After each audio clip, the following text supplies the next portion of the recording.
Are you ready for some good news? You're a trophy of God's grace. Here's today's text from 2 Corinthians chapter 2.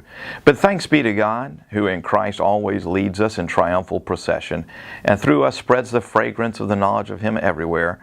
For we are the aroma of Christ to God among those who are being saved and among those who are perishing. To one, a fragrance from death to death, the other a fragrance from life to life. The Roman triumph was a great victory procession endorsed by the ancient Roman Senate. Only after careful scrutiny of a general's great victory would the Senate declare a leader's military prowess worthy of a triumph. Most Roman citizens had probably never seen an actual triumphus in person, but they all knew of the amazing spectacle. The great celebrations were recorded by Roman leaders on coins that would circulate throughout the empire.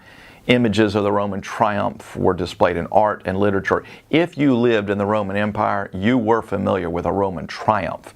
And if you ever had experienced one, you would never forget it. If a great military battle were reckoned glorious enough, the victorious Roman general would be named an imperator. On the day of the triumphal parade, citizens emerged in holiday attire to cheer and get a glimpse of the procession. The Roman senators proceeded in the lead, followed by trumpeters who were trailed by carriages laden with the spoils of war, silver and gold and statues and jewels. Next proceeded flute players who led the way for extravagant sacrifices to Rome's pagan deities. And finally, the captured foes were paraded along in chains as trophies of the general's grand victory. The imperator, adorned with a gold embroidered robe, rode in his circular chariot drawn by 4 horses. Priests accompanied him, burning sweet incense that produced literally the smell of victory. This is the image Paul references in 2 Corinthians chapter 2. It's clear. Christ is the imperator leading a triumph. You might imagine that Paul would describe Jesus, our great general, leading a host of vanquished minions of evil. Instead, clearly, we Christians are the ones being led. We're the ones who have been conquered.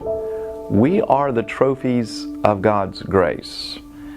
According to James 4, apart from Christ, we were enemies of God. We were not neutral or merely wandering. We were against God. The only way we could be saved was to be captured. In saving us, God didn't set His love upon His friends. He set His love upon His enemies.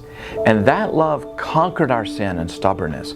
You didn't find God and surrender your life to Him. He found you and conquered you with His invincible love.